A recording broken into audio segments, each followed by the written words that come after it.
Alors, ça vous plaît? Bon, et bah bonjour YouTube, après toutes ces semaines d'absence, je suis de retour sur la chaîne YouTube. On va reprendre un peu tout le système qu'on a mis en place, c'est-à-dire des vidéos tuto, des vidéos review de matériel, des explications sur du montage, sur du tournage, etc. Je suis très content de reprendre les vidéos sur cette chaîne YouTube. On va pouvoir évoluer de nouveau ensemble, apprendre plein de nouvelles choses et ça c'est une très bonne nouvelle. Avant de commencer de parler du sujet de la vidéo, comme vous avez pu le voir, j'ai un nouveau setup light. J'ai eu besoin d'investir dans du matériel de lumière pour des projets professionnels et je me suis dit pourquoi pas faire un petit setup pour ma chaîne YouTube, pour les vidéos. Je pense que la qualité va être meilleure comme ça. Donc voilà, j'espère que ça vous plaît, j'espère que la qualité d'image vous plaît et qu'il y a une petite amélioration par rapport aux anciennes vidéos. Avant de commencer, je souhaitais faire également une petite parenthèse. Si vous avez des suggestions de vidéos, par exemple sur des reviews de matériel, sur ce que j'utilise, sur des techniques de montage, etc., n'hésitez surtout pas à me le dire, par exemple dans l'espace commentaire ou en message privé sur mon Instagram par exemple. Voilà, ça permet de directement répondre à vos questions et c'est vrai que moi ça m'aide aussi, ça me donne des idées de vidéos. N'hésitez surtout pas à me dire ce que vous souhaitez sur cette chaîne YouTube. Et bien sûr, comme d'habitude, pour ceux qui viennent d'arriver sur la chaîne YouTube ou pour ceux qui ne le sont pas déjà, abonnez-vous à cette chaîne YouTube, vous aurez plein de contenu sur du matériel, tout ce qui touche autour de la vidéo. En fait, c'est vraiment ma spécialité, c'est là-dedans que je me suis lancé. Donc voilà, je suis jeune, motivé, ça fait 1 an que je fais de la vidéo, j'ai beaucoup de choses à apprendre, vous aussi je l'espère, et donc voilà, tous ensemble, le but de la chaîne c'est de partager et d'apprendre plein de nouvelles choses. Pensez à vous abonner et activer la cloche. Si mon contenu vous plaît, n'hésitez pas à mettre un pouce bleu, ça vous pouvez le faire à la fin de la vidéo car ne l'aimez pas pour me faire plaisir, aimez car le contenu que je vous propose vous plaît. Et puis voilà, je ferme toute cette grosse parenthèse, on va pouvoir passer au sujet de la vidéo, le sound design.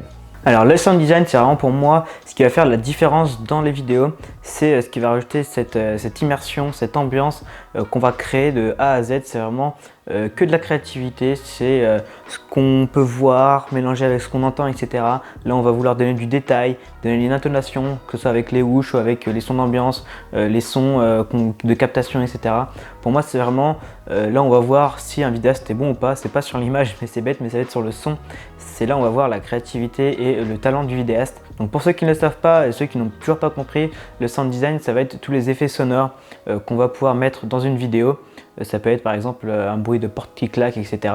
J'avais d'ailleurs réalisé une vidéo uniquement sur le sound design où j'avais créé une bande son, c'est-à-dire que j'ai créé une histoire juste avec du son, il n'y avait pas d'image et c'était un peu une vidéo immersive où il fallait vraiment mettre le casque et se concentrer uniquement sur le son. Donc c'est une petite expérience que je vous fais vivre. N'hésitez pas à cliquer sur le lien qui est juste ici pour découvrir ça. Donc dans cette vidéo, on va analyser une vidéo que j'ai réalisée où il y a quand même pas mal de sound effects. C'est une vidéo b-roll pour un ami qui fait de la pizza sur Caen. Mais on va pas uniquement analyser ma vidéo, on va également parler du sound design en général et on va aussi répondre à quelques questions qu'on peut se poser. Donc on va par exemple parler de pourquoi on utilisait, quand on utilisait et comment on utilisait. Car il faut pas trop en abuser, il faut savoir bien le placer, bien l'utiliser. Maintenant, sans perdre de temps, on va tout de suite se retrouver sur Premiere Pro. Donc c'est une vidéo b-roll, je sais, il y en a un peu partout sur les réseaux, sur YouTube, en veux-tu, en voilà. Mais j'ai fait cette vidéo au début du confinement, c'était pour un concours qui avait été lancé par Louis Fouché dans son école, donc l'école Grain. L'idée c'était de faire une petite histoire autour du confinement. Donc moi j'ai voulu faire une vidéo b-roll. Donc vous allez comprendre l'histoire, vous allez voir tout ça. Je vais d'abord vous mettre une version avec la musique et ensuite une deuxième version juste avec le sound design. Donc voilà, j'espère que ça va vous plaire, que cette vidéo vous intéresse. Maintenant mettez votre casque et on se retrouve sur Premiere Pro.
Donc maintenant que vous avez cette première écoute, on va passer à l'analyse. Donc on va enlever la musique et on va tout simplement écouter les sons un par un. Enfin on va avancer dans la vidéo et on va essayer de distinguer tous les sons. Je vais vous expliquer ce que j'ai utilisé et pourquoi. Donc sur la première partie, on va écouter ça. Voilà. On a des bruits de pas et on a également de la pluie. Donc ça c'était pour donner un peu cet esprit bad mood entre guillemets parce que on était confinés, etc. Il y avait de l'ennui, donc je voulais mettre cette pluie, même s'il pleuvait pas ce jour-là, mais j'avais envie de mettre cet effet sonore. Ce qui va être intéressant dans cette vidéo, c'est aussi que je vais avoir du recul sur ma vidéo car je l'ai réalisée peut-être il y a 5 mois, donc je vais pouvoir m'auto-critiquer, on va dire. Et là par exemple, ce que j'aurais pu faire comme effet, c'est tout simplement mettre les effets sonores à droite. Pourquoi? Parce que la fenêtre est à droite et il n'y a pas de pluie qui vient de la gauche. Donc c'est une petite modification qui pourrait être envisageable et qui serait pas négligeable.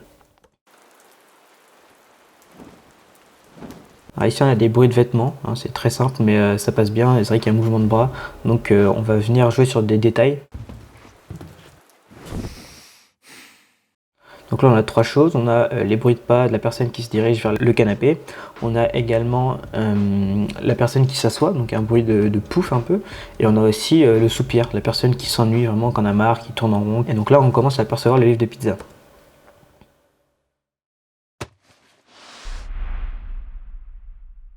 Donc là, il y a une première apparition, donc il y a un effet sonore pour un mouvement de caméra. C'est vrai qu'un livre qui passe de droite à gauche, il n'y a pas de son. Mais comme la caméra bouge, on va venir améliorer tout ça avec un effet sonore. Donc c'est un petit whoosh, on appelle ça, c'est voilà, un bruit de vent un peu. Alors il y aura des graves, il y a des aigus. Ça va dépendre aussi des objets que vous passez devant la caméra. Enfin voilà, moi je sais que le mouvement de caméra va aussi aller avec l'objet que je suis en train de filmer. Par exemple, on va le voir après, mais avec la petite râpe à fromage, c'est du métal, donc c'est un peu plus aigu. Donc du coup j'ai mis un whoosh, mais un truc qui est plus dans les aigus.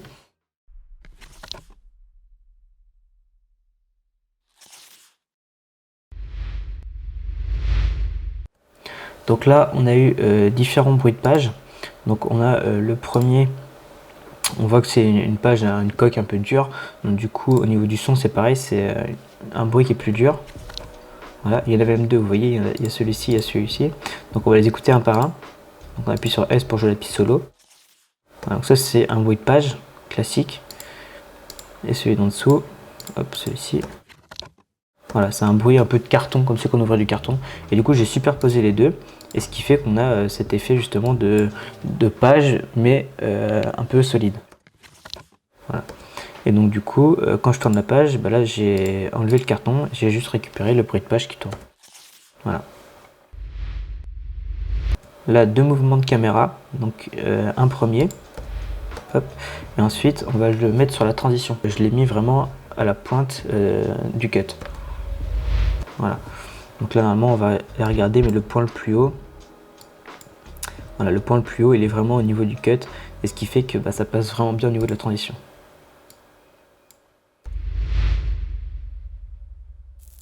Donc là la petite pincette se moule. Donc là on a un bruit de patte que j'ai tout simplement dupliqué, et on voit que les niveaux des gains sont différents. Ça permet encore une fois de faire des petits ajustements. Donc là on a un whoosh qui est très lent.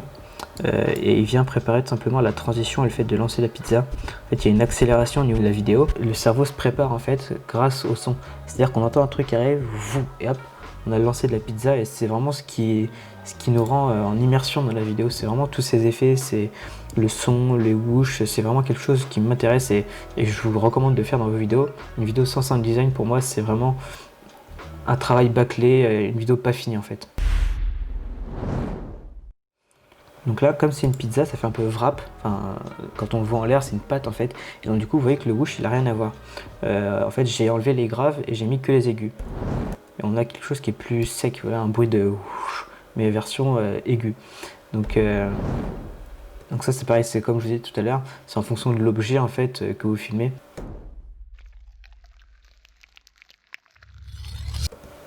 Alors, j'ai fait un petit point sur cette fameuse sauce tomate. Donc on va faire un petit jeu maintenant, essayez de jouer le jeu. Dites-moi en commentaire quels sons j'ai utilisé selon vous pour faire la sauce tomate. Parce que je vous le dis honnêtement, ce n'est pas du tout de la sauce tomate, ce n'est pas un coulis. J'ai pas réussi à trouver en fait d'effets sonores qui étaient ressemblants dans tout le domaine culinaire. Du coup j'ai réfléchi à une autre solution, une autre idée. Donc j'ai réussi à trouver ce résultat. Attendez, je vais vous le mettre en solo. Dites-moi en commentaire selon vous quels sons j'ai utilisé pour faire ça, mais je vous le dis, ça n'a rien à voir avec le domaine culinaire. Donc voilà, essayez de jouer le jeu et on reprend la vidéo. Donc là vous voyez le bruit, le whoosh que je vous ai dit tout à l'heure, comme c'est un objet métallique. Voilà, on n'est pas sur un truc trop grave. on a un truc un peu sec. Donc c'est vrai que quand on mixe les deux, c'est très bien. Ça passe vraiment bien. Donc celui-ci, il y a deux bruits de couteau en fait. Il y en a un qui est très... Vous voyez, celui-ci, il est court et celui-ci, il est plus sur la longueur. Et comme le figurant, il traîne un petit peu l'objet, et au moment du lancer, on a les deux qui viennent s'additionner et c'est ce qui crée vraiment cette sensation à la fois de glissement et de lancer. Voilà, plus le whoosh, on a vraiment quelque chose qui fonctionne. Et l'atterrissage, là, comme c'est pour une transition, on a un truc qui est plus grave. Donc là, la râpe à fromage, c'est tout simplement un son que j'ai dupliqué. Très simple, un bruit de couteau sur une planche. Là, pareil, j'aurais pu mettre un petit whoosh parce qu'on voit qu'il y a une accélération, mais il manque un petit peu. Bon, ça après, il y en a déjà quand même beaucoup dans la vidéo. Comme je vous ai dit, il faut savoir en mettre suffisamment sans partir dans l'excès, donc c'est pas très gênant, on va dire. Donc là, pareil, on emmène le mouvement en fait. Le whoosh, il va venir pendant le mouvement de lancer, donc le mouvement de caméra. On a vraiment la sensation de vivre le mouvement de la caméra en fait. Donc là, pareil, c'était pas un bruit d'huile d'olive, mais c'était un bruit de liquide, je sais plus ce que c'était, de ketchup, je crois. Alors là, vous allez voir que ce son de spatule métallique, j'utilise énormément. Donc là, je vais venir zoomer un petit peu dans les pistes audio. Donc on voit qu'il y en a plusieurs qui sont dupliquées ici et plusieurs qui sont dupliquées ici. Alors je vous laisse écouter. Alors en fait, ce qui s'est passé, c'est que j'ai utilisé 4 fois de la pâte qui vient se poser et 4 fois de la spatule qui va venir glisser. Et ce qui fait qu'en fait, en décalant un tout petit peu les pistes audio et en jouant sur les gains, et ben on a vraiment cette sensation de pâte qui glisse et la spatule qui frotte sur la pierre. Donc voilà, là c'était la spatule et ici on a la pâte qui vient se poser. Tout seul ça fait un peu ridicule, mais en fait quand on va venir mettre la musique plus les autres effets sonores, le bruit de la flamme, hein, parce que la pizza rentre dans le four. Là, voilà, ça passe très très bien. Et d'ailleurs je crois que cette piste audio de la pâte, je l'avais utilisée à un moment donné. Voilà, c'était ici. Donc celui-ci, vous voyez les trois là, c'est exactement le même principe. Voilà, ces pistes là, ça correspond à ça. Voilà, on a exactement la même chose. Ok. Donc là, c'est le même bruit de la spatule, mais très ralenti. Plutôt que faire un schlac, schlac, schlac, on a un... Voilà, ça permet de changer de son totalement, alors qu'au final, c'est le même son d'origine, on va dire. Ça permet d'avoir plein d'alternatives avec un seul son d'origine. Le fait d'accélérer et de ralentir les sons, et ben ça va créer un son qui a rien à voir, qui est totalement différent. Et ça permet d'adapter un seul son pour plusieurs scènes, par exemple, comme là. Donc là, pareil, il y a un bruit de roulette. Et l'autre, c'était un bruit de pâte qui se déchirait, je sais plus ce que c'était. Là, pareil, on a plusieurs sons pour le plan final. Donc on va les écouter un par un, c'est assez drôle. Là, on a un bruit de biscotte un peu qui craque sous la dent. Et là, on a un bruit qui est, petit indice, lié à la sauce tomate. Ça va paraître un peu dégueulasse, mais en gros, ce son-là et le son de la sauce tomate, c'est tout simplement des insectes un peu visqueux, gluants. Donc celui-ci, c'est un insecte qui vient se faire écraser. Oui, c'est très... Là, vous ne voyez plus la pizza de la même manière, mais c'est pour vous montrer aussi que un son qui n'a rien à voir. Donc là, c'était pour jouer sur le côté un peu fromage, sauce tomate, etc. Avec le côté croustillant de la pâte. C'était pour donner cet effet-là. Et donc pour la sauce tomate, c'était tout simplement un bruit pareil, d'insectes gluants visqueux qui avance tout simplement comme une limace, on peut imaginer. Donc écoutez bien et imaginez maintenant à la place de la sauce tomate une petite limace qui avance comme ça. Donc voilà, c'est vrai que c'est moins appétissant, je suis d'accord, mais c'est vrai que ça permet d'avoir plein de possibilités comme ça et c'est un exemple parmi tant d'autres qui existent. C'est de la magie en fait, la vidéo c'est tout simplement ça, c'est jouer avec les éléments qu'on a et après c'est uniquement la créativité, c'est notre patte artistique. C'est pour ça que je vous dis que moi je fais vachement attention au sound design parce que c'est vraiment là où il va y avoir la créativité et la patte artistique du vidéaste qui ressort. Après c'est mon point de vue, hein, c'est très personnel, mais je pense que je suis pas le seul à être comme ça. Donc maintenant qu'on a fait l'analyse de cette vidéo, je vais repositionner la caméra à côté et on va pouvoir répondre aux questions. Maintenant qu'on a réalisé cette petite analyse sur ma vidéo B-roll, on va pouvoir passer aux questions. Donc pourquoi, quand et comment utiliser le sound design. Alors pourquoi en utiliser selon moi? Parce que tout simplement c'est ce qui va rajouter un peu cette ambiance, cette immersion dans la vidéo. Car pour moi une vidéo sans sound design ça va être vraiment plat, on va avoir envie de son, ça va vraiment nous manquer, enfin selon moi bien sûr, c'est ce qui va donner cette immersion à 100% dans la vidéo. Et pour moi c'est maintenant essentiel d'utiliser du sound design. Alors bien sûr il ne faut pas en utiliser à toutes les doses, il faut savoir le placer par parcimonie, donc c'est là où il ne faut pas rentrer dans le piège. Et c'est pour ça que maintenant on va répondre à la deuxième question, quand utiliser du sound design? Alors pour moi le sound design il faut l'adapter selon la vidéo, c'est-à-dire qu'une vidéo dynamique où il va y avoir beaucoup de mouvements de caméra, beaucoup d'approches vers des objets, etc. Là va falloir du sound design pour donner vraiment cet effet waouh, cet effet où il y a de l'impact justement. Là c'est vraiment la vidéo typique où il faut mettre du sound design. Après une vidéo de voyage aussi, on peut rajouter tout ce qui est bruit de mer, bruit de parachute, etc. de bateau. Il faut vraiment savoir bien le placer. Ensuite une vidéo où ça va être plus reportage, et ça va être porté sur de la voix principalement, mais sur quelques scènes on peut également en mettre. Mais il faut vraiment que ce soit plus pointilleux et que ça prenne pas le dessus sur la voix, parce que le reportage c'est d'expliquer quelque chose. Enfin voilà, l'idée c'est d'adapter le sound design par rapport à la vidéo que vous êtes en train de réaliser. C'est pareil pour des vidéos où on a besoin de mettre de l'émotion, ça va plutôt se jouer sur la musique douce avec des notes de piano. Par exemple, je pense aux vidéos de mariage ou de baptême, etc. Il va falloir plus jouer sur la douceur, l'émotion, la légèreté. Et donc là, le sound design, ça va vraiment être très très pointilleux. Ça va plus être une ambiance ou les objets, tout ça, c'est très limité. Ça va plus être l'émotion, la musique et l'image. C'est pour ça qu'il faut vraiment adapter le sound design via la vidéo. Maintenant, comment utiliser le sound design? Pour moi, il faut vraiment se mettre à la place de la caméra. C'est-à-dire qu'il va y avoir deux points principaux. Quand on est à la place de la caméra, il y a les mouvements de caméra et il y a également ce qu'on voit. Le sound design va vraiment se baser sur ces deux points selon moi. Par exemple, si on passe de droite à gauche, il va y avoir un léger mouvement. Et donc ça, on va l'agrémenter avec un whoosh par exemple. Voilà, un bruit de vent, un bruit d'air. Quand tu es immergé dans la vidéo, ça rentre tout seul. C'est ton cerveau, il est dedans. C'est-à-dire qu'il voit l'image, mais il est vraiment immergé dans la vidéo grâce au sound design. Et ça va être pareil si on avance rapidement. Par exemple, je pense au drone. Quand on va reculer ou quand on va se rapprocher rapidement, on va venir mettre une intonation sonore. Donc ça va être pour les mouvements de caméra. Et ensuite, c'est ce qu'on voit. Donc ça va être tout ce qui est les objets, les personnages, les bruits qu'on peut entendre. Par exemple, une clochette, une voiture qui passe avec le gravier qui part derrière. Enfin, voilà.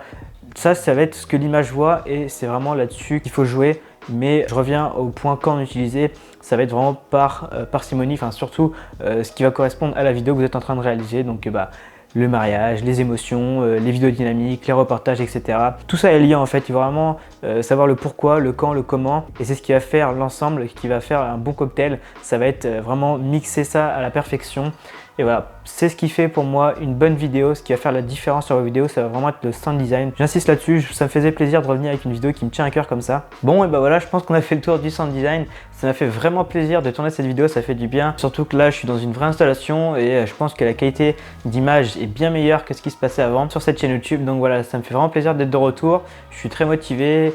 Je vais avoir plein de projets professionnels, donc j'espère tenir le rythme sur YouTube. J'ai pas mal d'idées, mais surtout n'hésitez pas à donner vos suggestions comme je l'ai dit en début de vidéo. Comme d'hab, n'oubliez pas l'abonnement, les likes, etc. Ça c'est plus pour moi, ça me fait plaisir et ça m'encourage vraiment à continuer sur cette chaîne YouTube. Donc voilà, je parle pas plus longtemps, je vous laisse vaguer à vos occupations. Je vous dis à la prochaine, c'était Brice. Ciao les amis.